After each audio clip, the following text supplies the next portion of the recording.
button done up. I'm very relaxed, as you can tell. Big stretcher.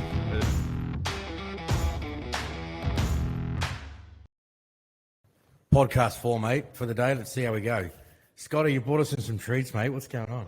Yeah, so I know you've had a big day and it's been pretty warm up here today, so I've brought a couple of cold ones in.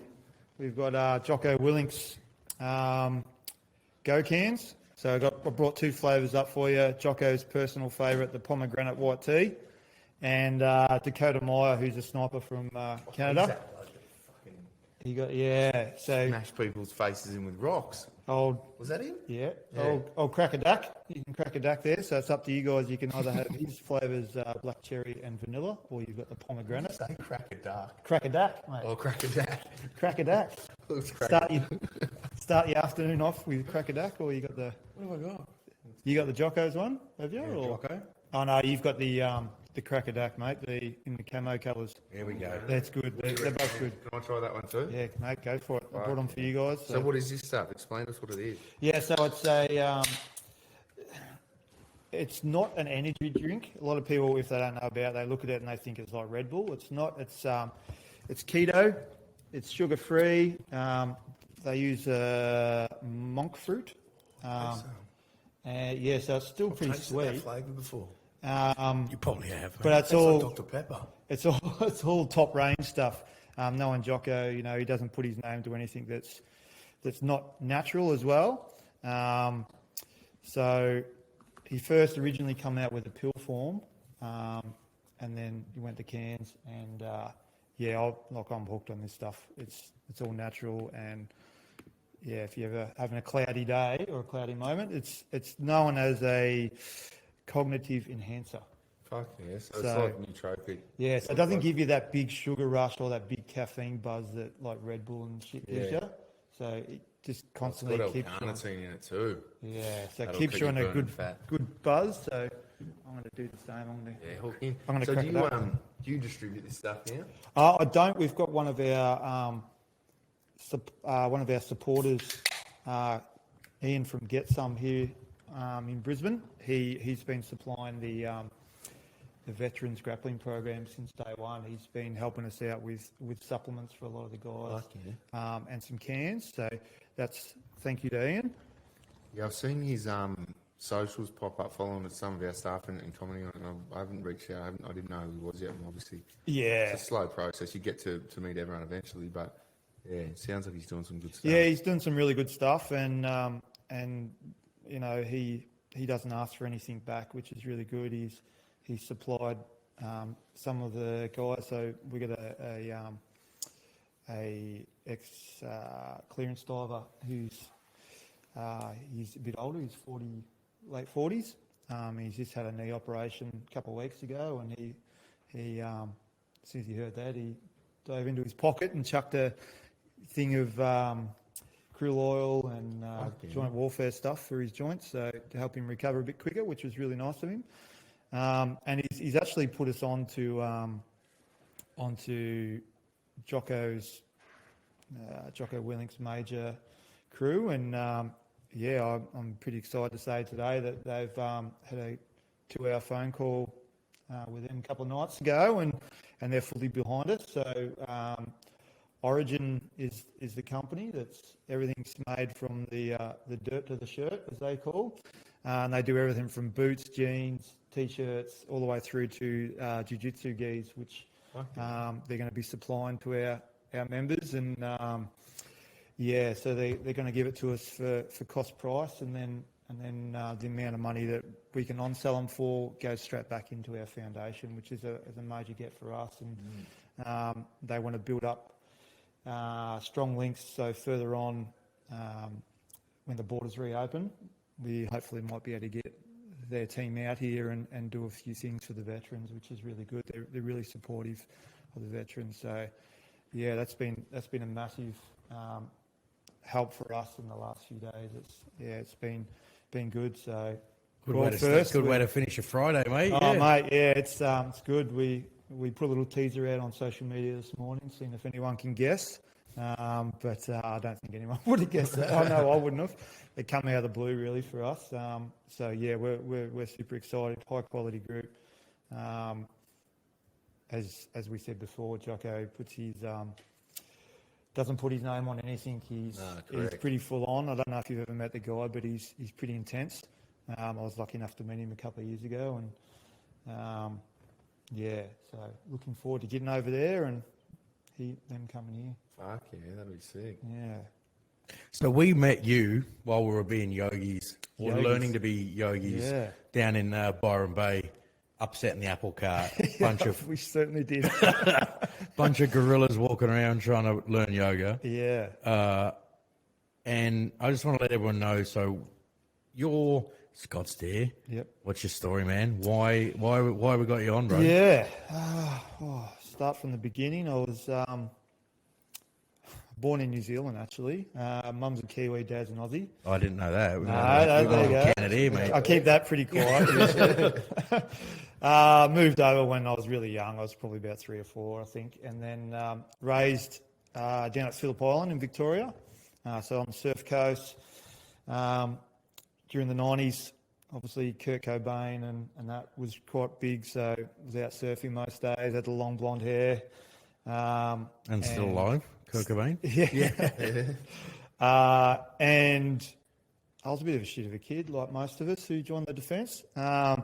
So mum and dad got me into martial arts. I think Karate Kid just come out at that stage, about mid-80s. And I was going around kicking the walls and sort of pushing my sister around. And mum and dad said, this isn't good, we'll find you something. Luckily enough, at the end of our street, we had a judo club that was run by a Vietnam veteran. And so I went along there at ripe age of 6. And I clicked with my coach straight away. My dad wasn't in the defence, but my grandfathers on both sides and a lot of my uncles were. So I really clicked with my coach Mike, and he was ex-2RER. He did a fair bit of time in Vietnam and saw a fair bit of action, and he had that wicked sense of humour that we all tend to have, and I was exposed to that from an early age, luckily. So I ended up being a bit of a recruiting office for him in the end. I think a lot of them that went through that program from country Victoria end up joining onto the big green machine. So I obviously tried a heap of different sports, but judo was one I probably got the best results for, and I seem to take a liking more to individual sports than team sports because I took ownership of things quite literally, and I used to get rather frustrated in team events where we might not get the final score at the end, and I think I had done everything, and I found that with judo, this is you versus your opponent, and if things don't go your way, well, it's your fault. So there's no one else to blame. I really liked that and continued on and raced through the ranks and made the Australian team. Was a first-time Australian champion at the age of 15, and pushed through the Australian team, travelled around a fair bit, trying to get to the Olympic squad. Back then, it was one person per division, per country, and it was pretty competitive. I spent a fair bit of time overseas through Asia and the South Pacific trying to get exposure to the world elites. So I spent a fair bit of time in Japan, and I just missed out 2004 at the age of 24. From there, I kind of made an assessment one day after a shit day at work, because obviously it was semi-professional back then. If you it's not a real big following here in Australia, but Europe and Asia, it's a pro circuit.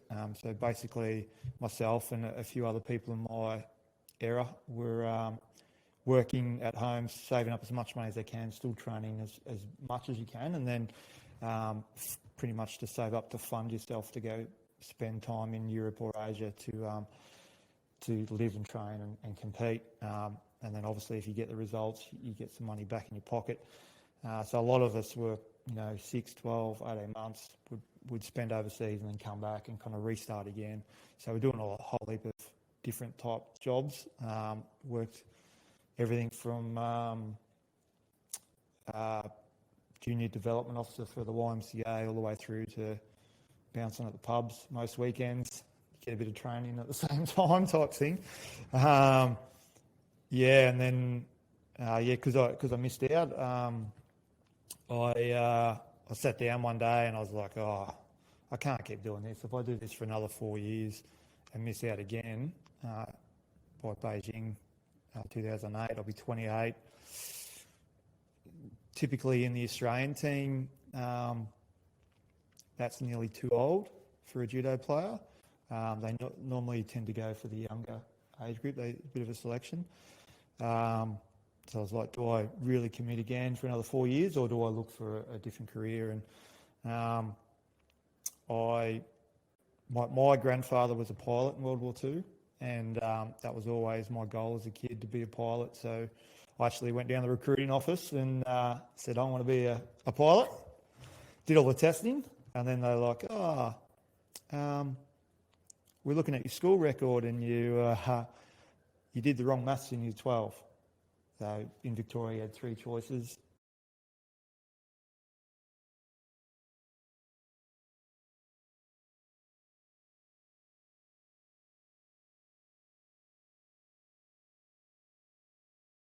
Make a list, go back home, and we'll ring you in a couple.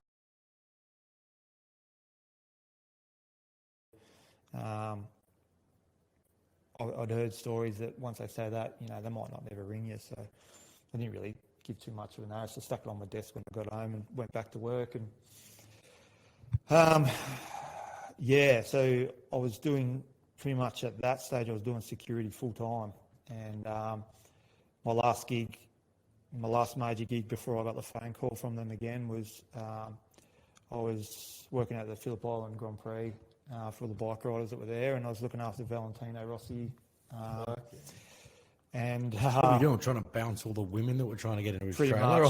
Pretty much, mate. He won the world title that race as well, and he went straight down to Lygon Street and booked out a place there for about 3 or 4 days, and had a massive bender after he won. Some pretty good stories, which I'll tell you another time.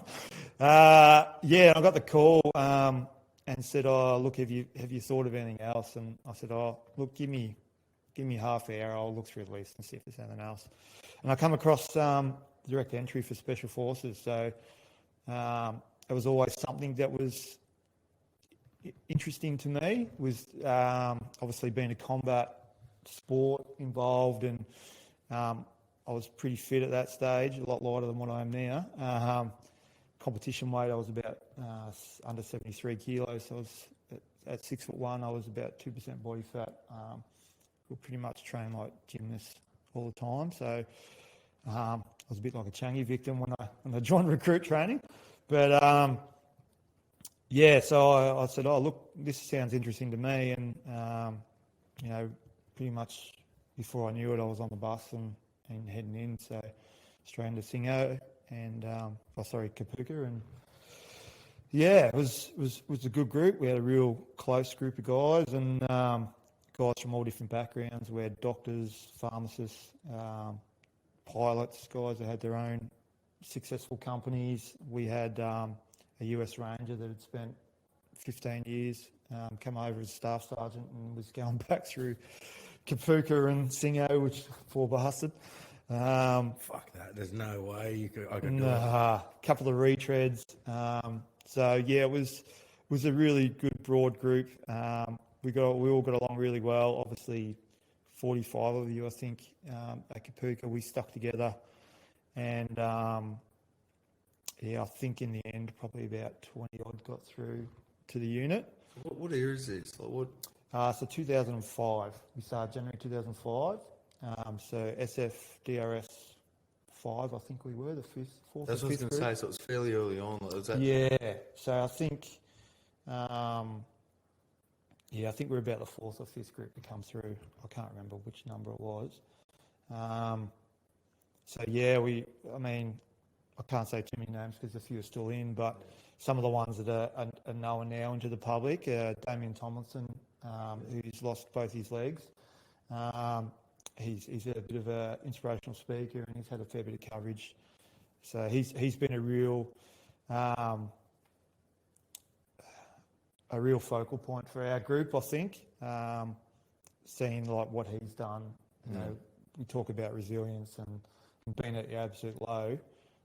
He was one that, you know, that nothing will ever get that bloke down. Like he'll always find something else to do, and you know that's always been his goal. And bit of a character, always sort of getting himself into trouble when we're going through training. But he was life and soul of the party as well. He's that digger that, you know, when there's a shit moment and you're all cracking the shits, he would crack a joke or do something silly or pull the guitar out, or, you know, he was that guy that we had in our group. He's one, Scotty Evernet, he was come through with us as well. So we had a really good group. Them two have obviously pretty well known in the public space. So busy year. You're in an SF unit from 2005. So January we kicked it off by, I would say probably July. We were at the unit. July, August, might have been August, early August. So they're basically Kapuka, Singo, and then we did a advanced infantry training course. So we did, I don't know, two months or so, just pretty much doing SF training. So we did a lot of nav, a lot of the weapon systems and urban operations, that sort of stuff. A bit of a tester for the Rio cycle. And then that end of that was the barrier test, and then away you go down to the unit, and then got a couple of courses in, and then buggered my hip. So that was a bit disappointing for myself, but at that stage too, the base was going through a revamp. They were kicking out 3 RAR, send them up to Townsville, trying to redevelop the base, build up the village that they had out the back. Then we had a kill house, or a couple of kill houses out there when I was there. And then buggered my hip, and then they pulled us into the office one day. There's a group of us, probably about 15 or 20, and just sort of said, look, you broken guys, you can't stay here. We're revamping the base. We've got nowhere for you to sleep. We were actually sleeping in the gym at that stage, 10 of us in the storage room.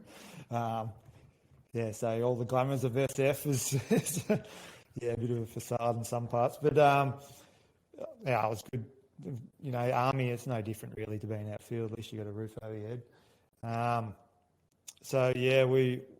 Most of us were really disappointed. They wanted to send us to 3, and then we were on parade one day, and I think that's where they said, come in the office today with sign your paperwork to send you to 3. And I stuck my hand up actually, and like, what the fuck do you want? And I'm like, do we have to go to 3? That was June, around when the Cronulla riots were going on as well, and a lot of us were punching on with the guys from 3. So it's the last place I really wanted to be. And they're like, oh, where else do you want to go? And I said, I wouldn't mind going to 6. Like, they got some good capabilities and that coming through. And then when I said that, there's about another dozen blokes that stuck their hand up and said the same thing. So they're like, oh, look, we'll put you down for it and we'll see, but we don't like your chances. It's a bit of a retirement village at 6 RAR. Everyone wants to go there at the end of their career. So, you know, anyway, I think it was about 6 weeks later, the posting come through, and we got where we wanted to go, which was good, because they always said to us throughout the program that basically if you want to leave at any stage, and you can go pretty much anywhere you want, because we spent all this time and money behind you. The idea was to be there for 6 months, do your rehab, and then head back. And then as time's gone on, I've found out that was just a bit of a way.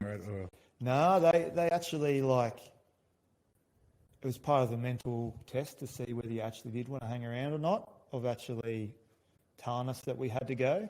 It was just another mental test. So there was no intention for you to get closer at all? So a few guys found out later that once they rang Schema and said, how long the fuck do we got to stay here? They're like, oh, hang on, we got you down that you're still 4 RAR or 2 Commando. So, young and stupid, I suppose. We didn't really know, but like for us that went to 6 RER, it was really good. Like we got there, and within 2 months we were picked to go on deployment. So we went straight on RTF1, which was straight to Afghanistan. So while we're in Afghanistan, the boys are still doing training. All the guys that we come through with, they were dirty. Yeah. We were straight over there, and we went and did pre-deployment in Darwin. Again, we were meant to be there for 3 months or so. We ended up being there for 6 months because the base wasn't ready for us. When we got into TK, we just had the old B hut still. The felt lagers and that hadn't been done. So again, 10 of us in a little B hut. Because what do you call it? So we had the B huts when we were there, and then the big armored. We called it's crazy that we called them the chalets. The big armored. Chalet, yeah. Yeah, and you call them the felt lager. That was the Dutch terminology. Yeah, right. Because that's I think the brand name of the Connex. Yeah, the armored up Connexes. Yeah, they call them the felt lagers. So crazy Dutch. So we got there, and there was a platoon of us, which was Delta Company 6 RER, obviously selected from the history that they have. So we got sent over there, 2 patrol platoons and another mobile section that were there. And that was it to supply defence for the whole Australian contingent that was there. They quickly realised after a couple of months that this is not sufficient, so they actually called in, I think 5-7. They were still 5-7 at that stage. They brought a company across, and then I think during the period that they were there, they split, and I can't remember which one stayed, whether it was 7 or 5, whichever one. It's that long ago now, 2006. Because what's RTF1, that would have been proper. Because what did 1RA do? RTF4? I'm making shit up. I can't remember any of the names of the trips. They're all the same, aren't they? Yeah, they're all the same. Pretty active. First patrol we went out, we got a couple of contacts, and then pretty much died down a lot after that. We got nicknamed the Potato Men because of all the shit body armour and crap we had to wear. It was the Lamb 125, I think, the old, the horrendous stuff. The first couple of patrols, I tried to get us to fully bomb up with, the neck thing and the shoulders and all that crap, and we quickly cut that away. Most of us in our section, I was an assault gunner, so came around the Mag 58 and all that with all that crap on. You were just a sit and duck, we quickly pissed that off, and a lot of us bought Eagle vests ourselves and then just put our plates in that. Had the plate carrier underneath. There's a bit of extra padding, really. But yeah, then whack them on, and they were good to go. So that was a fantastic purchase by Defence. McBass or whatever it was. We couldn't get you. Guys couldn't take side pictures. I remember going to Afghan thinking getting fully kitted up, going, I'm the maddest motherfucker in the world. I look back at photos now compared to what people I'm like. Shit? I look like the Michelin Man. Yeah. It was so big. Well, we literally got the nickname Potato Man because we looked like a big potato. I was on the front gun too because we didn't have the robotic arm at that stage. So that was interesting. At one stage, we're up in the mountains, and during winter, I think I had 3 sets of gloves on, had a couple of balaclavas and beanies and the whole lot, just trying to keep warm, and we're the lead vehicle. And I had to call to the boss at one stage and say, man, I'm going to have to come down because I can actually feel my eyes starting to freeze. And then we come down, and the INT crew stuck their bloody, their thermometer up, and the wind chill was -60. And I was like, yeah, I'm glad I didn't stay up for that.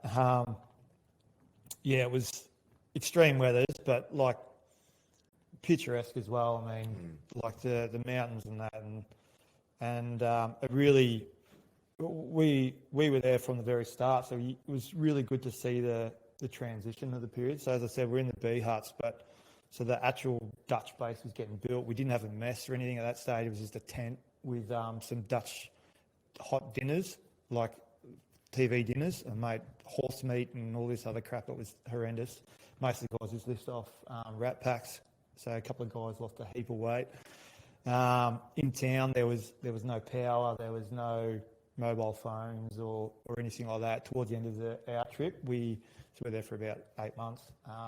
You see mobile towers starting to go up, and before that, anyone who had a phone was just a bomb.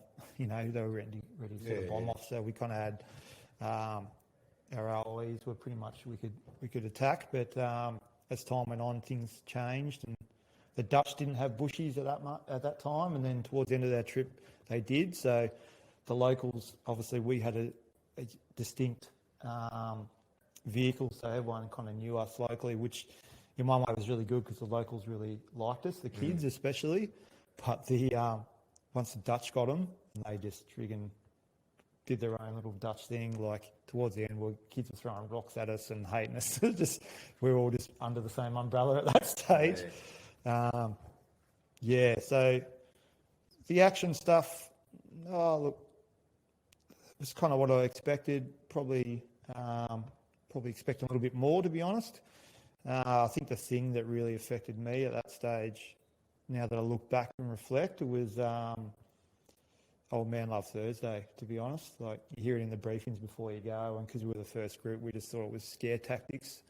But then actually physically seeing it and hearing it and seeing it, remember the guys one day, we were in the governor's compound at TK, and I was up on the gun just supplying overall support where the guys were out patrolling, and they were doing a bit of a recruit drive for the locals there, for the police and the army, and some young kid come up.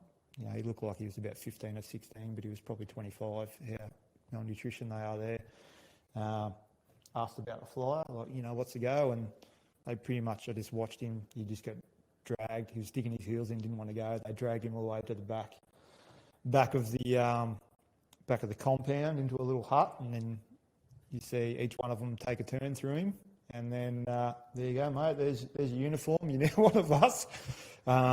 That was like, within the first month of me being there, and culture shock. That was a culture shock. There was more things as time went on, but I think that was the thing to me that was like, especially coming from a background where I did a lot with kids prior to joining the army, and I used to do a lot with the YMCA, running school camps and stuff during summer school camps.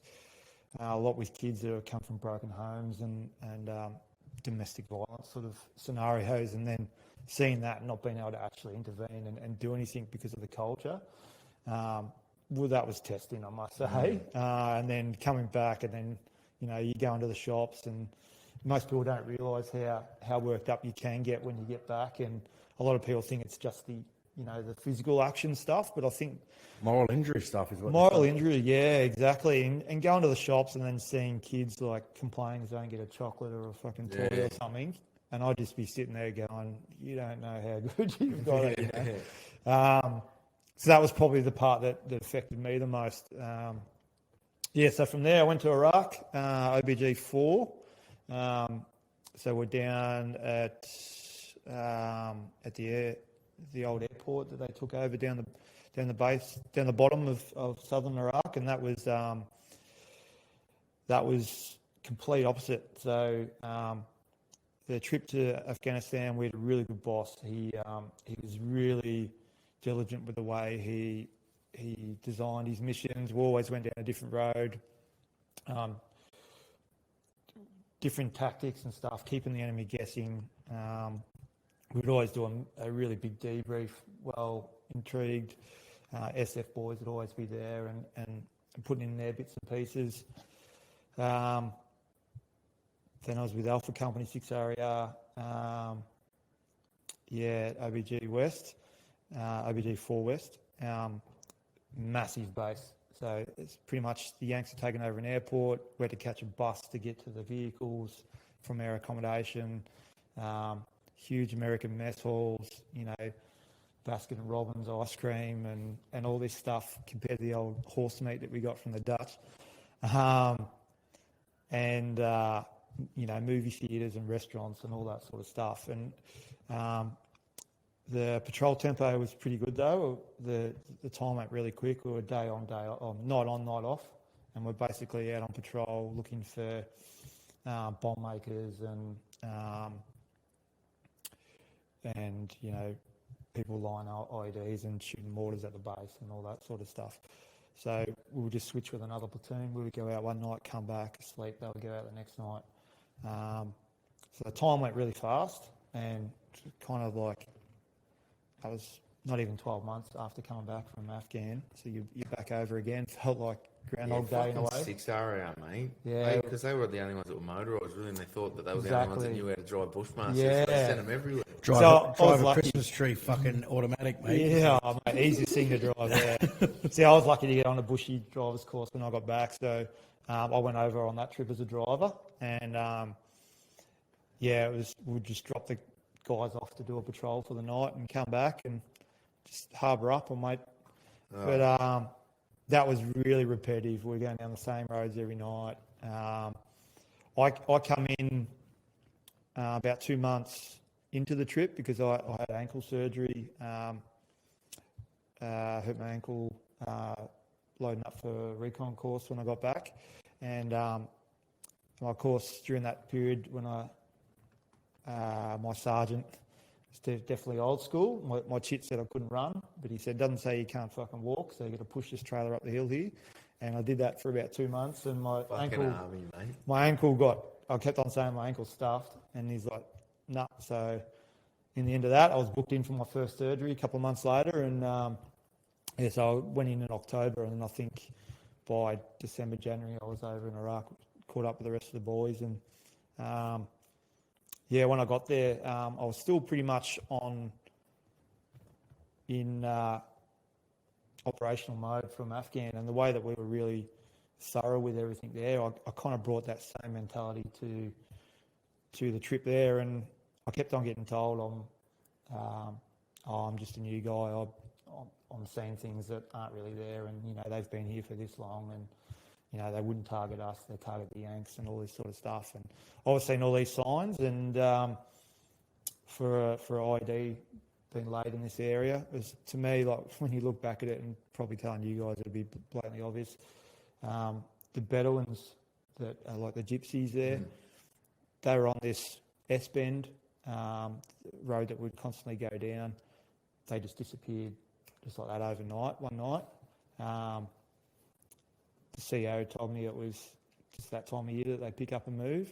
I was like, well, they didn't look like they were progressively moving. It looked like it was a big pile of dirt ended up on that corner like the next night. And I was like, and I saw them doing it, and I told the boss to send someone out. So they sent a little patrol out, and they said, they're doing roadworks on this road, but they're laying dirt down at fucking 2 o'clock in the morning. Night work. Night works in Afghanistan. Night works, yeah. Just because of the traffic, Yeah. Then the next patrol after that, there was clearly a spotter there, and I said to my boss, he's a spotter. Let's go over and talk to him. No, you just. So I remember going through this choke point. I'm just squeezing my eyes, going, I'm waiting for this thing to fucking just go bang. It didn't. So when we got back to base, I kind of unleashed on the rank above me. I was only a digger, unfortunately. And I pretty much said, I'm not going down that fucking road again because something's going to happen. So they just thought I was a bit concerned. Funny enough, our routine changed the next night. We got sent on another mission down following the highway. And sure enough, that morning we get a call saying that an IED went off down that road that night, and one of our boys got seriously injured. And young Liam Haven, who now lives in WA, he lost both sight in both eyes. He was on the rear gun. Shrapnel come up underneath, on his jaw, and turned this eye into mush and cut all the cords behind his other eye. The poor bastard. So he's now got 2% vision in one eye. I think if you can hold a hand up to his face, he sees a shadow, pretty much. That was it. When the news come through, that was my cracking moment. I end up getting a bit physical with some of the ranks. Yeah, look back at it now. This is the thing, man, isn't it? It's I think the army, they've crossed the roads between being subservient in a rank structure, saying like, okay, I'm a platoon commander. I'll give you orders. But you're still a fucking human being, if there's a pile of fucking dirt on a road and someone's like, I can have we can have a different opinion about something, or I can give you some advice. It's not me being insubordinate. Yeah. But we've grown into an army where it doesn't matter what rank you are. There's one above you. You're now a sycophant. You're like, no, boss. Yeah. Like, whatever they say goes because they write your PAR. Yeah. And if you want to run your mouth, you're not going anywhere. Yeah. And then someone gets injured, Yeah. and you're like,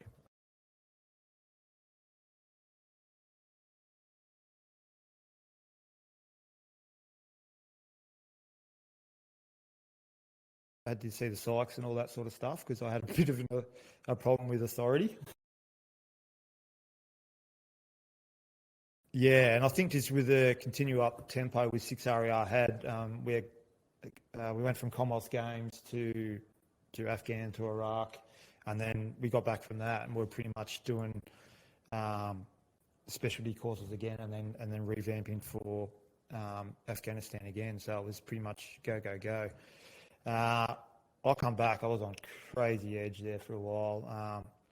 Ridden motorbikes all my life, road and dirt, and I was just doing ridiculous speeds on the road. I was being silly. When I look back at it now, it was just I didn't know how to deal with the shit that was going through my head, I suppose. And I had my old man was a panel beater growing up too. So as a kid, we used to do up old cars and sell them. And I had an old HZ 1 ton ute that I spent a fair bit of money on. And it was a bit of a head turner. And seeing the psych at base, I said to her one day, I feel like someone's watching me. I just feel like something's going to happen.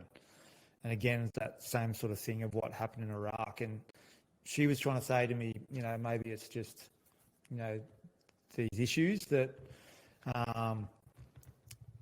obviously have transcended from that, and kind of paid it off a little bit and said, maybe to try and break out of that mold, I want you to drive home the same way every day for a week to try and break out. I was going through a different fucking route because I was thinking someone's following me type thing. So, all right, I'll commit to it. I've got to get out of this. I'll understand. I'll do it. So I did it for a week, and then I was starting to feel good about it. And one of the boys who was on both my trips, he it was his birthday coming up. It was a Tuesday night, and his missus at the time, which he's not with anymore, thank God, was very. He's mine. She didn't understand the concept of what it's like. It's your brother, and when it's your birthday, she's like, you spend all day with him at work. Why do you want to hang out with all the boys when you're back? I know the type of female well. Yes, so, I'm sure there's lots down that line. So we were all on standby at my house having a few drinks, just waiting for the call to say, yep, we made the agreement. Okay, you go out, have dinner with her, and then after dinner's finished, mate, game on, we're going out. It was about 10 o'clock, and we get a text message saying, no, boys, not happening tonight. So, kind of expected it to happen, but so we all thought, fuck this, we go to bed. And, so I was living in an AJ house in Brisbane, and 2-story place. There was 4 of us there. It was about 2 o'clock in the morning. I just had this feeling. I woke up, and next minute I hear the ute start. I'm like, what the fuck's going on here? I look out the window, and there's a guy jumping in my ute, hot wiring it. So I just ran down in just like jocks, run down, and by the time I got out to him, he'd reversed back onto the road, and I tried to get around, open the front door, and wasn't quick enough. He floored it, and I went over the bonnet and under the back wheel and ended up about 50 metres down the road in the gutter. And just boys come running out because I was yelling out to them as I'm running down the stairs, and it was a bit like a scene from overseas. I had blood and shit going everywhere. Toes were all pointing in different directions, and pretty much skinned my foot down to the bone on my left foot. He'd pretty much, I'd gone over the bonnet, and as I got under the back wheel, he'd floored it. So pretty much done a burnout on my back foot, pushed it into the gravel. So next minute, boys just went into combat mode. I had one guy just being a medic on me and patching me up and chucking me in the car and taking me to the hospital. Two of the other boys jumped on their bikes and chased after the ute to try and see if they could get him. They get him? No, they didn't, which is a shame in one way. But then, as my mum Probably said get to them me, in a jail, mate. yeah, probably would have got us, like, after doing interrogation courses and all that sort of shit. I mean, fuck, I don't know what would happen to that poor fella. So yeah, that put me back a fair bit. Actually, I think it was about 6 months going into base, just with songs on every day. So when you said you thought you were getting followed, do you reckon it was someone waiting to It was a pinch guy your watching. car? Yeah, it was a guy watching. Yeah. Right. So then, when I thought back at it, I actually remembered, there's times where I went to the shops around the corner where I caught a guy like looking through the window, and he was talking about, I really like nice cars. And then there's another time there's a guy on a push bike just riding up and down past our place. I was obviously casing it out.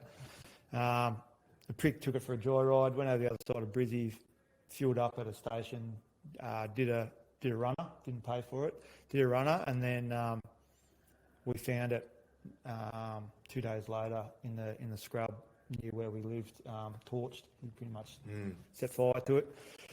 So the sad thing was, I was actually organised at the end of that week. I was going to drive it down to Melbourne and give it to my parents to put in the show, because we were getting ready to go to Afghanistan again.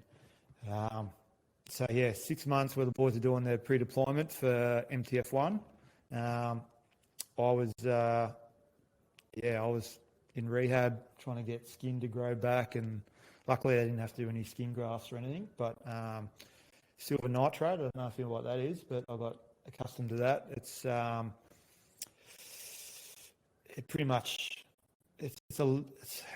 liquid that when you get warts and stuff off you, it's similar to that. But so on my heel, the flesh was growing quicker than the skin, so the flesh would protrude. So for the skin to actually cover it, they would have to burn it off twice a week. So I'd have to get my flesh burnt twice a week. I remember the first time I went into the hospital at Enoggera, and the guy's like, the doctor's like, we have to put silver nitrate on. And I'd done advanced first aid course and stuff in the army. I'm like, that sounds familiar. I'm thinking, hang on a second. And then I remember the nurse going, wouldn't that hurt? And the doctor's like, no, like, just pay it off. And I'm like, hang on. By the time I'd actually clicked on what it was, he'd already put it on my foot. And I fucking kicked him fair square right in the head with my other leg. Nearly knocked the gun out.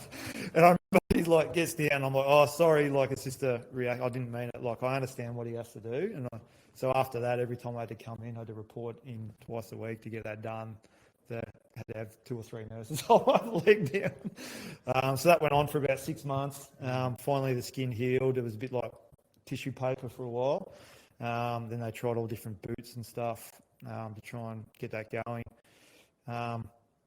Basically, during that time, I got moved to the RP cell at 6RER, and the CO was really good.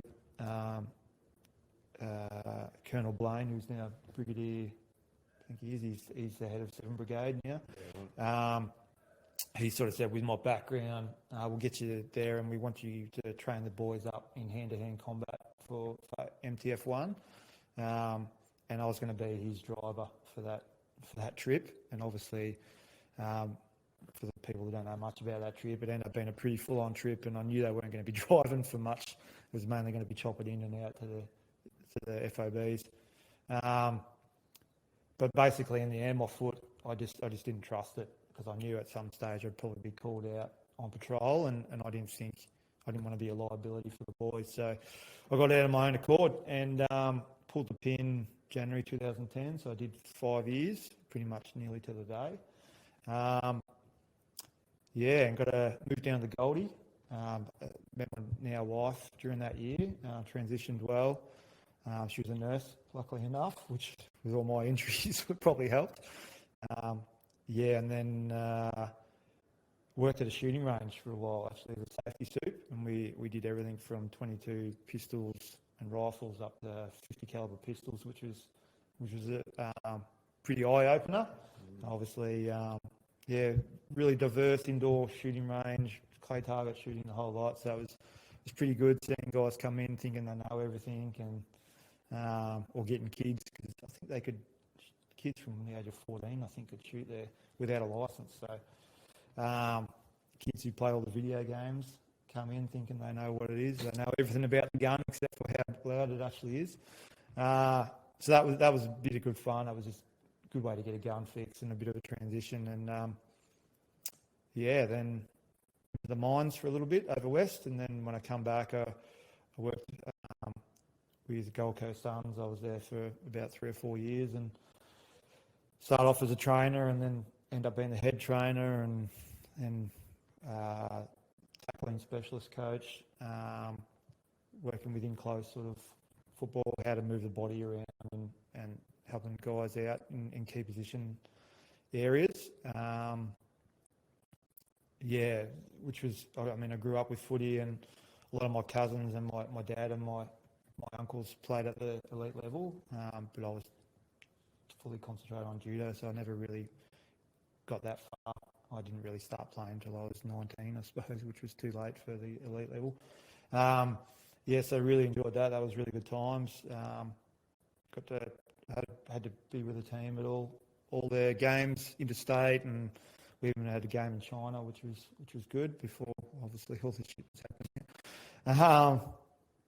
So did all that, and then during that period actually is when I come up with the concept of what I'm running now. Is the Suns were getting flogged every week, and I was working one-on-one with a couple of players, doing some stuff there, not only dealing with getting them to improve their tackling, but trying to improve their controlled aggression and a bit with the mindset and the meditation.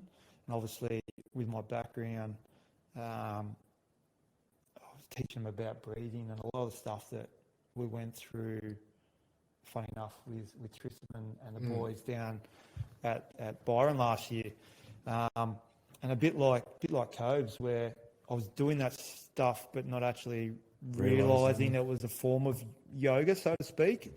I had always used to have my own routine as a competitor of calming myself down and being aware of those nerves, but not actually just knowing that's a step of what's the whole process is. I think being exposed to a combat sport from an early age, I think by the time I joined, I'd had over 500 fights on the mats. So people used to say to me, you never get nervous. I say, well, I do, but I'm more nervous if I don't get nervous, because it breaks up that routine. So I started helping the guys with that, and then I started doing a bit of research so that I could actually present it to the medical team and the head coaches at that stage to say, this is why I'm going down this path, and this is the sort of reasonings why I'm doing it, to give them a bit of a background and explanation. And I actually come across an article of some veterans in the US who are doing jiu-jitsu to help with their rehabilitation, not only physically but mentally. And I come across one or two articles, and then 3 or 4, and I just got sidetracked. I started looking right into it, and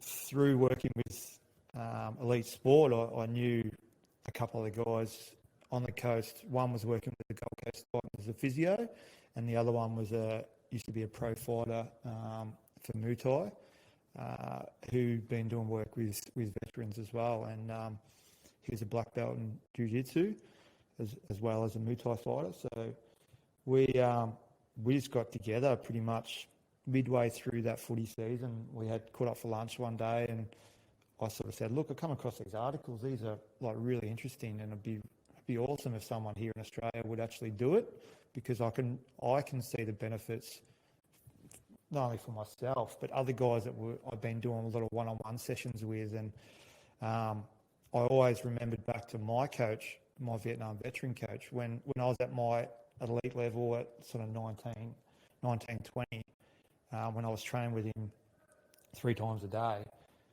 He'd actually gone through his worst period for his rehab at that stage. He marriage had broken up. He was a closet alcoholic. He'd been in repat for a bit of time and was going through all his testing medications and stuff, and seeing him hit absolute rock bottom. The best thing for him was actually getting on the mats and doing that combat sport. And it always was in the back of my mind throughout my whole career. Whenever I had a bad time, I'd make sure I'd make time to go to training, even though during our career, the combat sports outside of the defence was sort of frowned upon. It wasn't really, if you come to work on Monday with a black eye or an injury from training, a lot of the times you could get charged. So a lot of the time we're doing it on the fly and on the sneaky. Now that I'm even though I've been out for 10 years, been involved with the Army Combative Program that's been implemented by Paul Cale here, the massive turnaround is amazing. Like they're fully encouraging people to do that because they realise it's not only an essential part of your job, but the other benefits off the mat as well and out of work. So yeah, talking to the boys, Luke and Dan, and sort of over a couple of weeks, it gained a bit of traction. And I said, look, at the end of the season, I don't think I'll continue doing the job here. I want to concentrate more on this. I think we can really implement something that's unique. Looking at what the guys in the US, and there's another group in the UK, Reorg and We Defy. They're two foundations similar to us where they just specifically do jiu-jitsu for veterans that are So did you transitioning. go from judo to jiu-jitsu, or was it the same? Yeah, so I grew up with judo and traditional jiu-jitsu, which is the old Japanese version, which is a lot of knife and sword sort of disarming. And then Brazilian jiu-jitsu, it was Gracie Jiu-Jitsu when I first started. That was back in early mid-90s. I used to train in Melbourne with the guy there, and then it didn't really evolve here in Australia till probably the time when we were in the army. So when we were on deployment, I would train with the Yanks that were there. So I was always doing training, but I was never around enough to do a grading because of postings and deployments and everything. So it wasn't until when I got out that I actually fully got back right into it and concentrated on going through the systems. Judo and Brazilian Jiu-Jitsu are from the same place. So they're very, very similar, just different terminologies with a lot of things and a little bit different rule sets. So from a competition perspective, I try and explain it to people like, it's like rugby league and rugby union. You know, it's potentially the same game, but just came from the same origins. Just different scoring systems and slight different rules. So judo's predominantly, they concentrate more standing up, and Brazilian Jiu-Jitsu's predominantly more on the ground. But to be good at both, you need to have both. So, yeah. So So both of them to completely round out your ground game. Yeah, all international big name players are usually got a strong background in both. So, so it's a lot of judo players that probably, judo is an Olympic sport, BJJ isn't, but a lot of judo guys are going over to BJJ because of there was a rule change after 2008 Olympics where I think if you essentially a rugby tackle, like anything touching the legs is now a penalty. You know, because when the Russians come in, they did a lot of sambo type wrestling moves, and Japanese weren't the number one team anymore, and they were getting a bit. They changed the rules. Pretty much, yeah. So they run the show, so they changed the rules and pretty much cut that out. So a lot of guys who grew up, especially from my era, were really big on the leg sort of movements, and for your grading for your black belt, there's pretty much half of the stuff you have to do is associated with the legs, and so there's a bit of controversy. So so a lot of guys are going down the BJJ side because all those rules are still relevant. they're still eligible. So, yeah. So anyway, from there we launched Veteran Grappling and officially our own venue in start of August 2019, and from there we've just, even with COVID, we've been going great guns, and we've got really strong links, as I said, with We Defy in the US and Reorg in the UK, and they're both from SF backgrounds as well, the two main guys from there, and they were due to come out here in November last year, and we were going to do a bit of a tour, which I think I talked to you about early last year. We could probably potentially get on the back of your walk that you were going to do and help spread the word. So they wanted to come back out again, obviously, when borders reopen, and help spread the word and get that out. So that'll be really good. We're hoping to have camps and stuff where we can bring veterans together and have not only different professions, but different levels as well, guys who have absolutely no skills at all to guys that are at that top level. So you've got a pretty good stable of people that come to your gym. And yeah, so we've got our headquarters on the Gold Coast, and we run one session a week out of Brisbane at the Lang Park PCYC there. So I'm still a subject matter expert for the current serving guys. So I come up to Enoggera at the Combat Centre there and run PT for them every Tuesday morning. Concentrate on their sort of takedowns, throws type stuff. And then after I finish that, I swing by Lang Park and run a session there for veterans and first responders. So I was initially reached out to a police officer there who was going through similar stuff to what a lot of veterans are. And he said, oh, look, I think you can help out a lot of police officers here as well. So that pretty much initiated our focal point from veterans, defence veterans, to first responders as well. So we've got a lot of fireys, ambos, cops. We've got a couple of feds as well that all come in. Funny enough, the majority of them are ex-defenders switched over. So our program, once we got together and we started really talking about how we're going to structure it, there's a lot of clubs around the world and around Australia that offer free training for veterans. But we didn't want to do that, so to speak. We wanted to actually run a proper program. So we devised a biopsychosocial program model where we're concentrating not only on the physical aspect and the emotional aspect, but the psychological aspect as well. So the social aspect of getting veterans who specifically don't want to get out and get involved. And there's a lot of guys that don't want to go to a gym. They want to be fit, but they don't want to go to the gym and lift weights. So we run the program where when the guys come in, our warm-ups are run by our physio and our EP.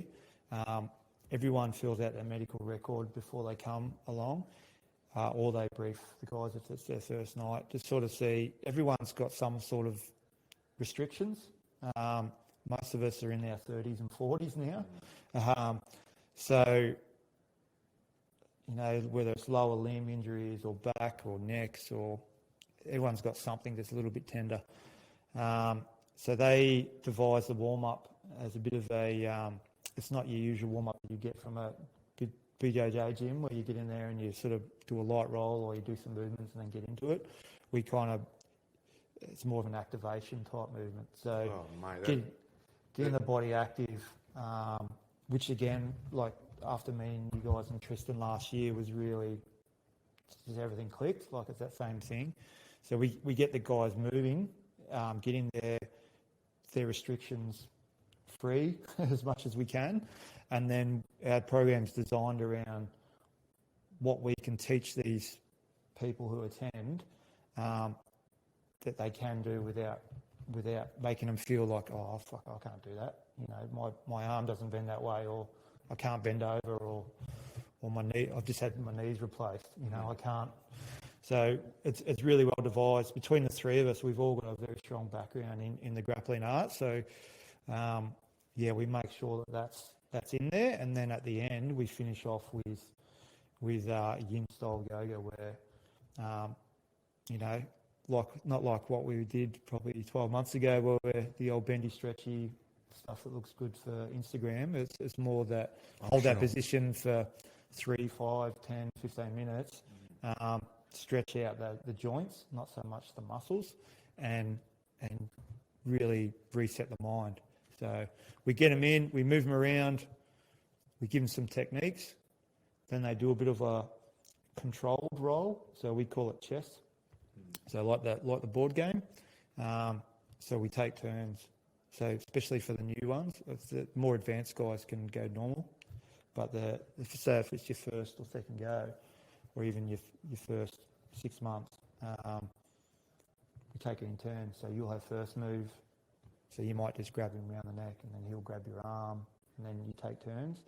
And then that way, if you get in position and you're not really sure what to do, you can actually have time to think about it, or try and remember what you've gone through in class. Instead of just scrambling. Instead of just going hell for leather, because before you know it, it's way too late. Because a lot of veterans were contacting us and said, oh, look, I've been going to my local gym. I've really liked what you guys were pumping out, and I never really thought of doing that sort of thing. I love it, but I get there and I've got some young punk who's like 19, 20, who just sees a new white belt and goes, oh, Ripper, here's an easy kill type thing. Yep. And then the poor guys are like, I'm 35 or 40, I've got injuries, and then next to it I've got this young guy just trying to pop my head off. So it kind of puts people off a little bit. So our program, we slowly build that up. The good thing, as I said, like if you get stuck, you don't know what to do, you just yell out, and one of the coaches will come along and say, we won't tell you what to do, but we'll try and prompt you thinking. It's a creative questioning. Creative question, get them thinking to resolve their own issues.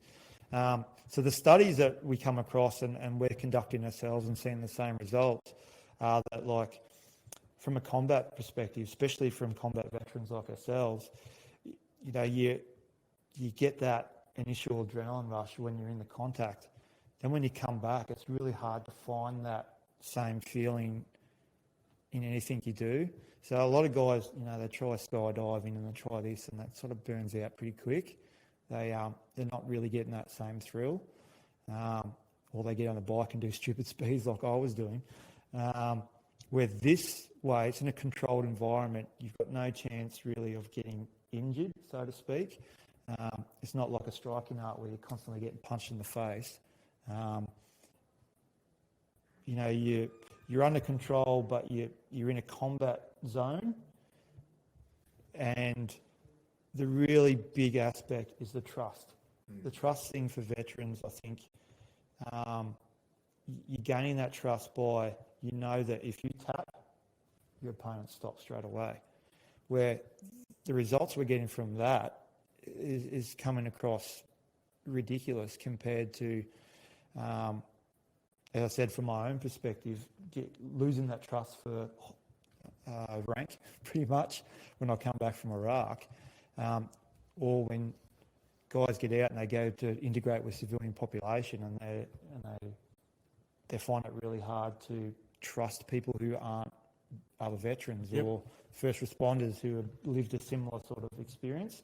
So that trust factor gets slowly built back up by just a simple tap that they're getting exposed to every time, and the steps they're getting from that. So we've had really good results with guys that have come in.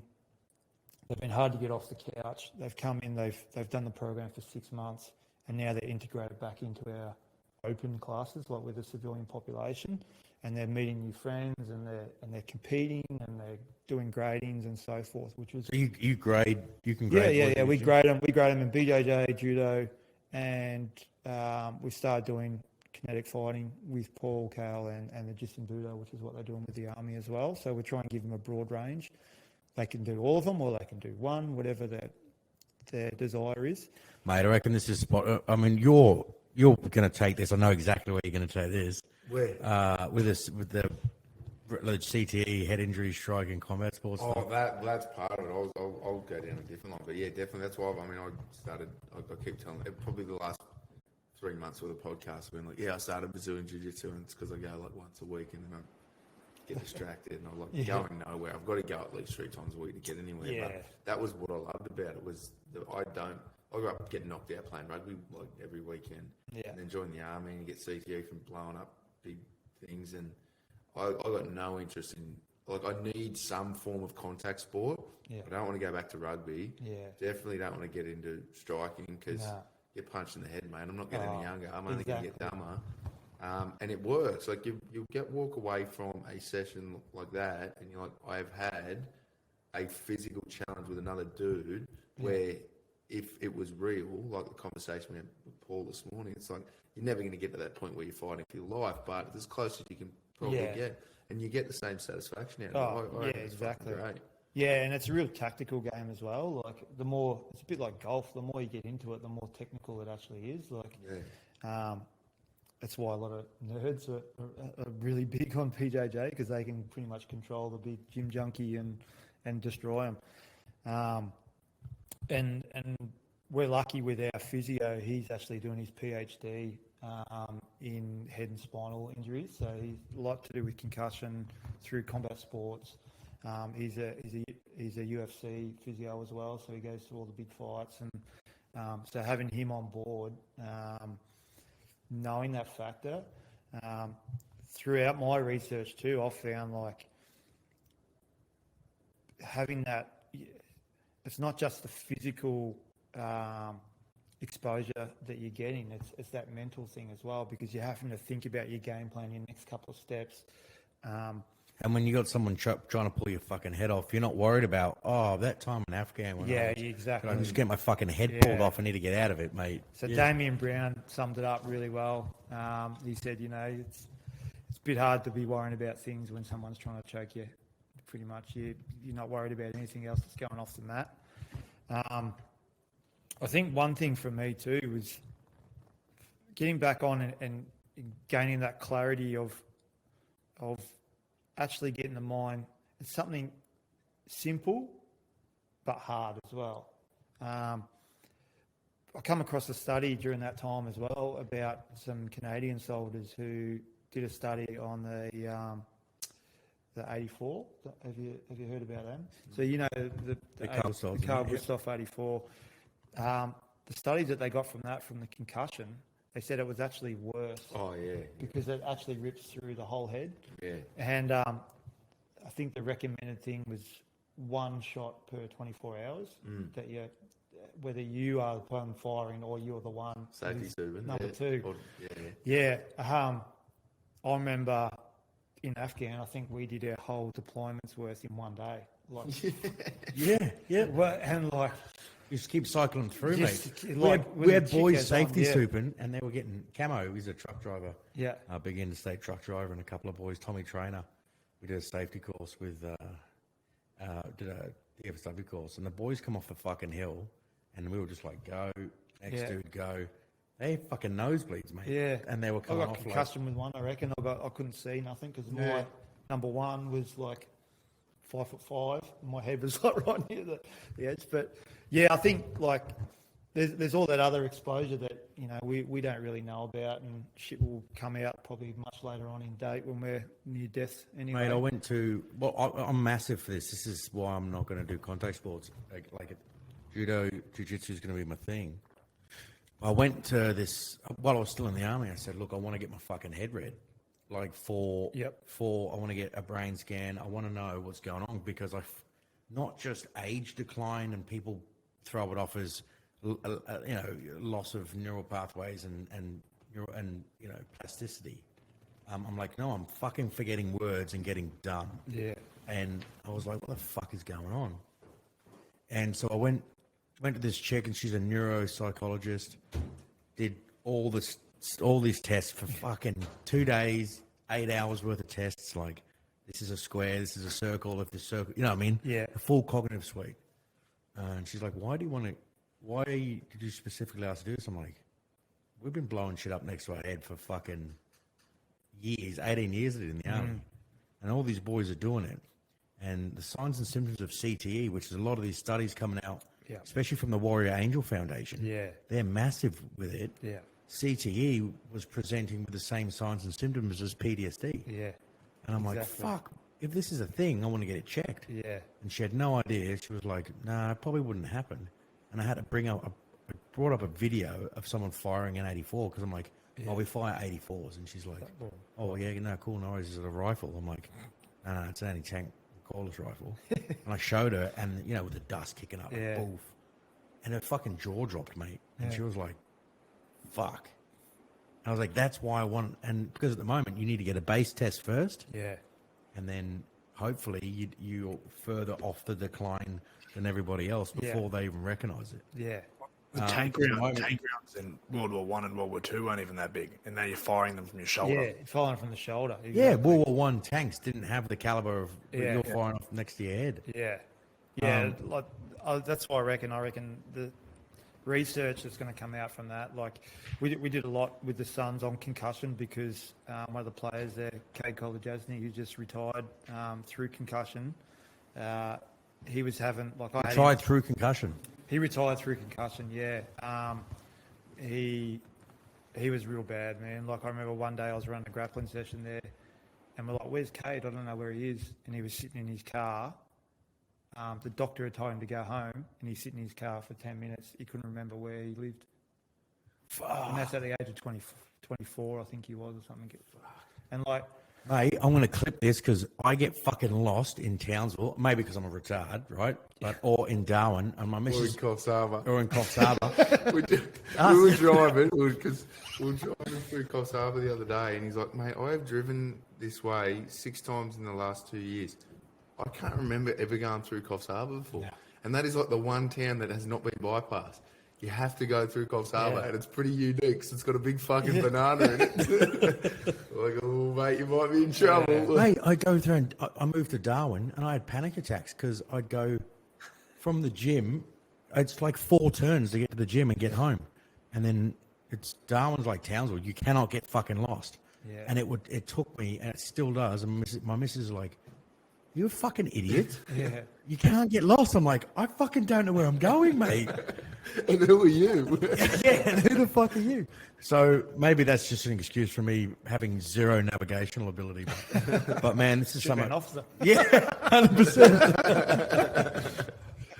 There's been a lot of research in, especially in the US, with NFL and the helmets that the combat uses as well. So they're actually devised a new helmet now that the NFL are using, and a lot of the military is starting to implement as well. I mean, Australia will probably get it 10 years later, but like with the 84, they were finding that as it's gone through the head, the concussion is bouncing back. Yeah, so, I mean, it's funny because you say that, like, my Iraq trip, I can hardly remember anything from it other than those really shit moments towards the end that gave me that bit of taste in the mouth. But, like, the name of the base, the time I was there, anything like that, that's really hard for me to remember. Prior to that, when we were in Afghan and we're, like, firing all those 84s probably towards the end of the trip, so whether there's a connection there or not, I'm sure we'll find out later. Yeah, I mean, there's two that I'm looking at. There's one CTE definitely from percussion or concussion. The other one is just chronic cortisol exposure. Like if you're sitting there, like in Iraq, like you were saying, where you've seen things, you've raised it with rank, they've done nothing about it. You know, all day, all night, there's shit going on. There's high chance of getting blown up. You're just chronically pumping your brain with cortisol. Yeah, that is shown links to memory loss as well. Yeah, for sure. But yeah, there's not a lot of things you do overseas in the army that don't fuck your brain. Apparently. No, that's right. I mean, I was my old judo coach, a Vietnam veteran. The one thing he told me when I joined is like, when you come back from deployment, say yes, you're exposed to everything, because probably you were. Yeah. And sure enough, when I come back from Iraq, that's one thing I remember. We'd drive through the tip every day because that was the least chance of getting a IED done. And the tips, they had all sorts of shit burning in there. Like, God knows what we were exposed to, and we're probably inhaling all sorts of shit. So, free medical though. I remember sitting on the embassy roof next to the fucking chimneys where they burn all it's the American hospital, the cash in Baghdad. In Baghdad. Yeah. And the chimney stacks were on OP3. I don't know what it was. And the chimney stacks where they just burn all they're like, oh, he doesn't have an arm anymore. Yeah, Chuck it in the fucking, and we just sat and Burn just like, people, delicious. Steak. Talil, that's where I was. Talil Air Base. There you go. there we go. It's Fuck back. now. So remember, it's just now, 15 minutes later. Mate, is it bad? Can't mind that. Yeah, take it. There you go. Bloody oath. They were delicious. That first one, mate, that is like Dr. Pepper without the sugar. Yeah. Yeah, he's got about, I don't know, half a dozen different flavours. They're quite good. Yeah, they are good to go. So what's this studies and stuff into the CTE and into the Canadian studies? Where's that taking it, and where are you taking it within veteran grappling? Yeah, so as I said, my head physio, he's doing his PhD. So him and the EP were both working within the veteran community for about 5 years before I dragged them across. And we've got a psych he's been involved for probably nearly 7 or 8 years. And the good thing is that, like, the data that the guys are getting from when they come in, we're even though the class goes for an hour and a half, they normally come in half an hour before that and have one-on-one sessions with their team to go over anything that's giving them grief. We've got the gym equipment out the back so they can do some functional stuff before they get on the mats as well.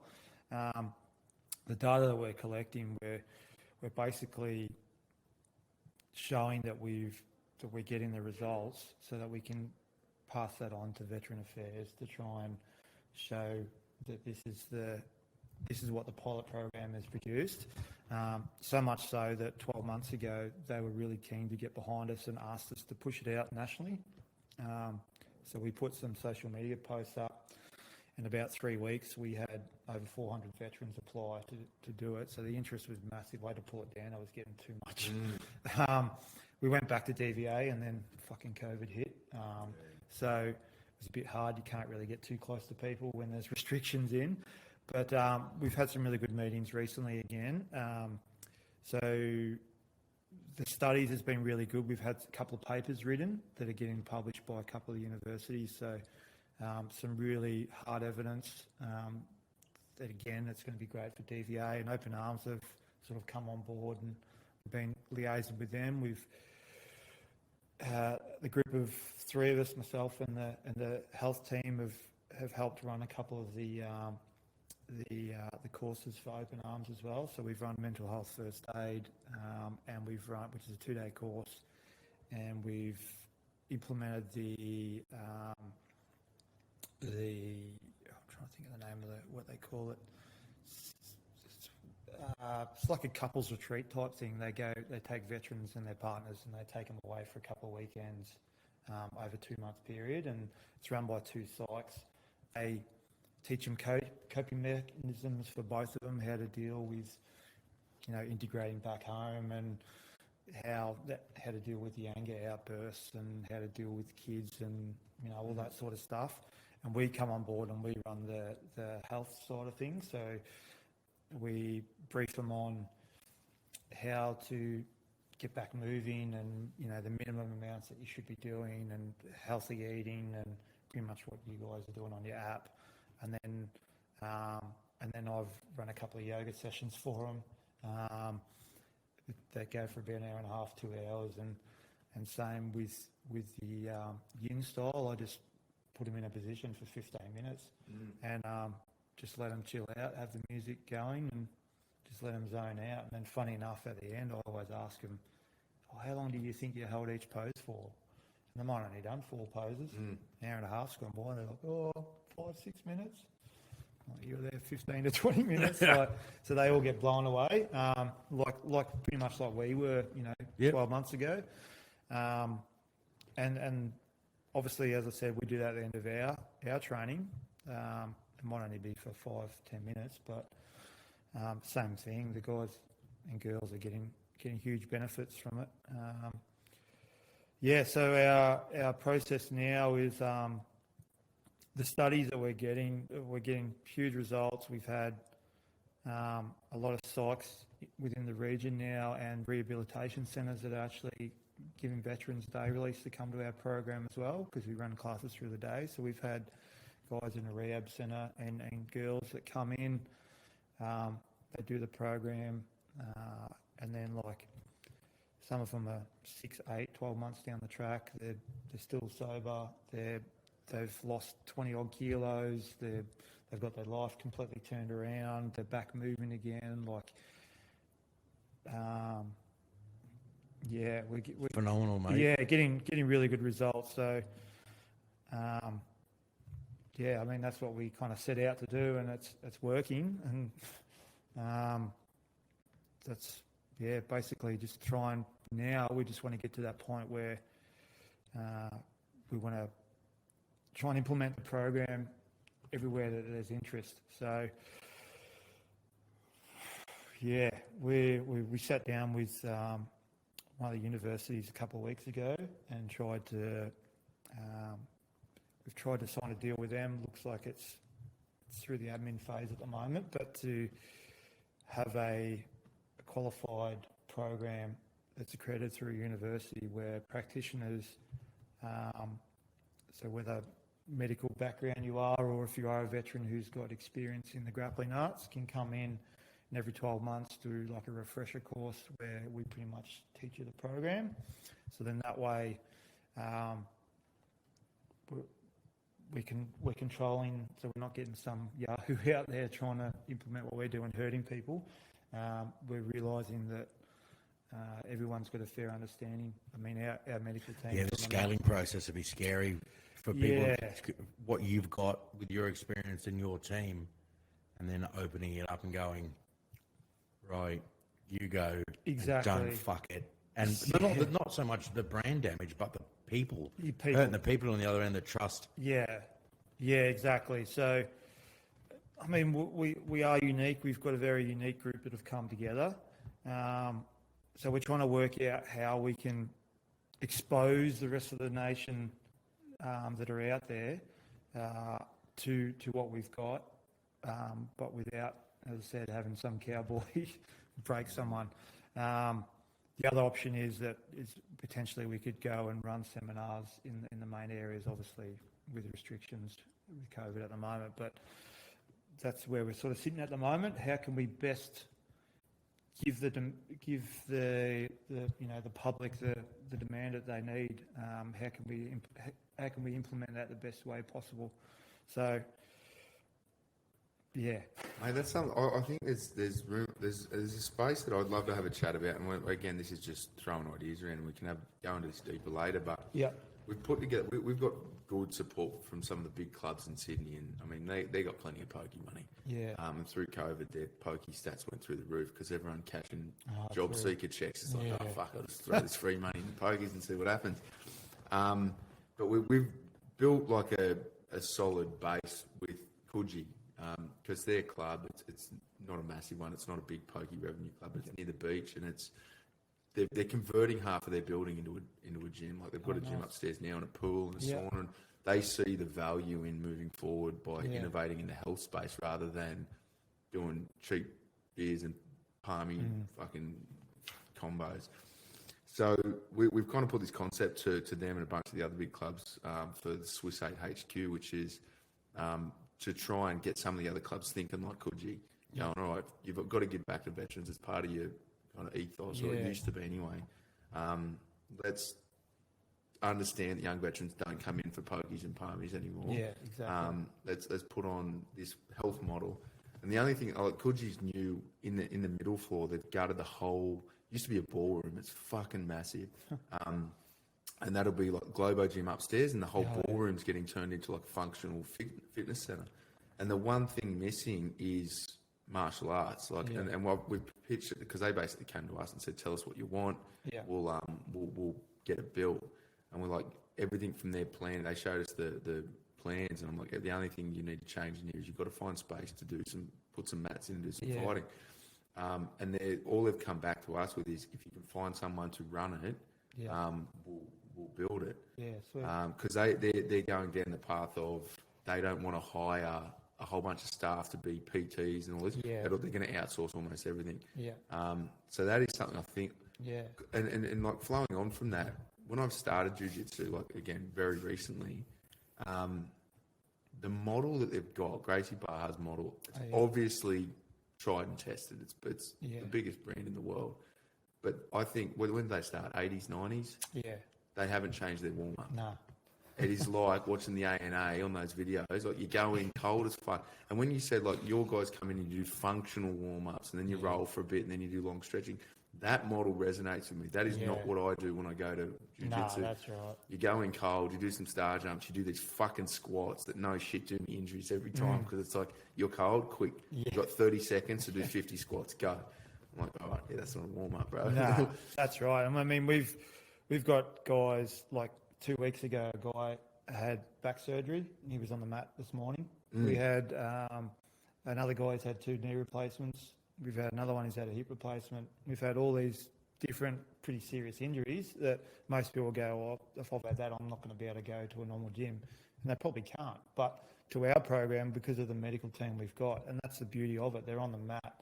So even when we're doing something, and may say they might try and do a movement that might tweak something, the boys just drag them straight off to the side, and they've given them, if they hurt themselves, straight away they've got a rehab program. They can go straight into it. They can go straight off and get onto the bike or get into the gym and start, or getting on the bands or rollers or anything that we've got there. They're not wasting their time. They're still there for an hour and a half, and they can really start the process. So the way we set it up was when veterans want to come to our program, we get them to go to their GP and get a referral. That referral gives them to physio, EP, and a psych straight away. We're all in the one spot. So another thing that we found with veterans is that they would go to a physio, and then they would have to go to another EP in another venue, and then they would have to try and liaise with each other. Then if they need to see a psych, they've got to go to another place. And then most of us, our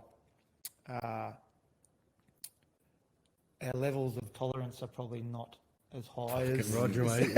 So in the end, bloke's like, oh, fuck this. Like, I've gone to this physio. He says I need to do this. Then I try and get might be another 2 weeks before I can get another EP appointment.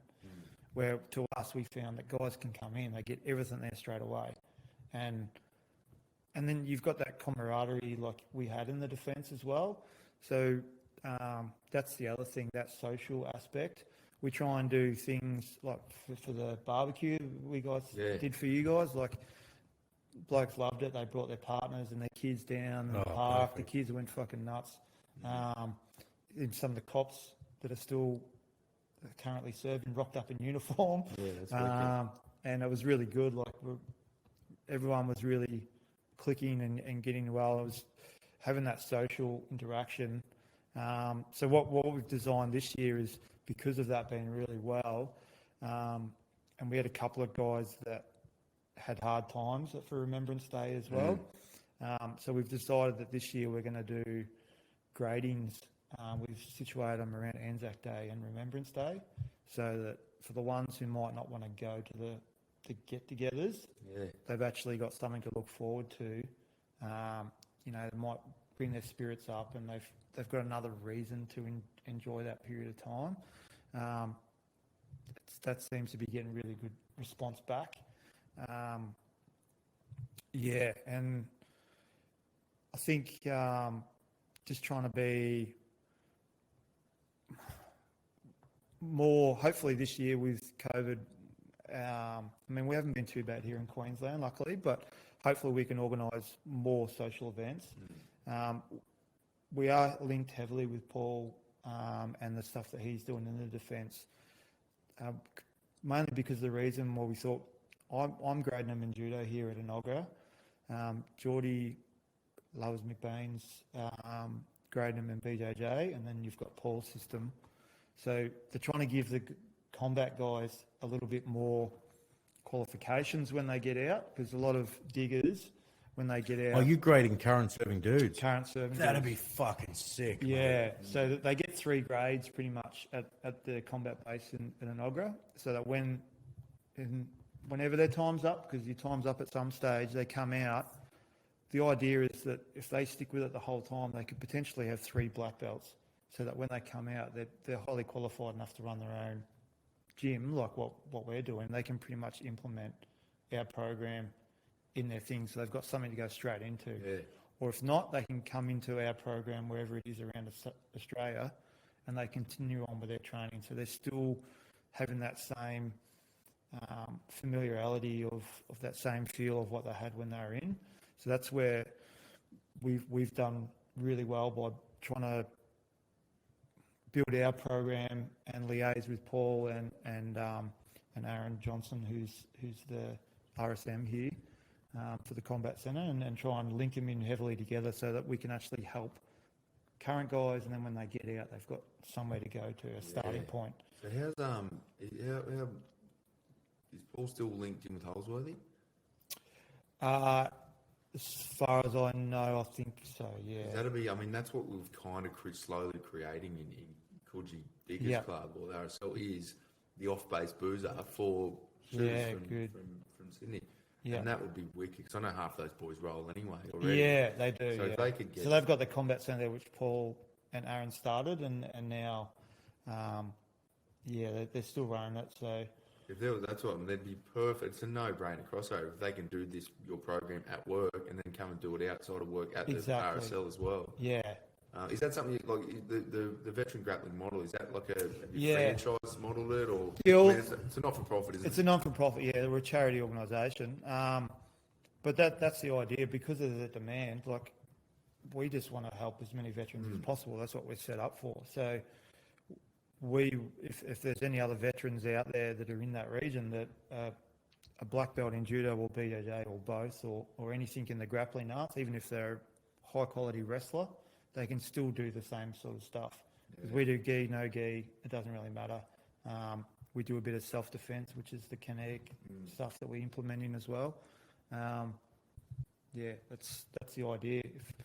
There's only 3 of us, so we can't be everywhere at once, unfortunately. No, mate, we might have to have a yarn offline and try and fucking get something moving forward, mate. Holsworthy qualities, instructors, perfect. Yeah, there would be. Plenty of them. There'd be plenty there. At the level, Mm-hmm. Mate, we've banged this in nearly 2 hours. Really shit. So what's going on for veteran grappling in the future, and then where can people find you, mate, so we can tag you in all your social? So we're on Facebook, Instagram, and Twitter. So Twitter, I think we're Vet Grappling. Instagram and Facebook, we are Veterans Grappling Foundation, and we've got a website as well, which is current, but we're getting a new one done at the moment. So veterangrappling.com is the website at the moment, but yeah, as I said, we're in the process of getting a new one done. Obviously, it's going to have all our new merchandise on there, which you should be able to do your merch and your donations if you want to do that there. And if you want us to come and run even a seminar at your venue, we're looking at doing that this year as well. Maybe coming along, and then whoever pays, obviously that money goes back to the foundation. Some people have a preset amount that they want to have for entry fees, others just donation, gold coin donation or whatever. We're open to that as well. So just reach out and we can organise something. Magic. Mate, thanks for coming on, dude. And I think we could have gone for another hour on that. Sorry. No, mate, that was sick. We'll have to get back on and deep dive some more stuff. And I think there's going to be some good offline chats after this, mate. I think so. All right, brother. Thanks Cheers. for coming on, mate. Thanks, mate.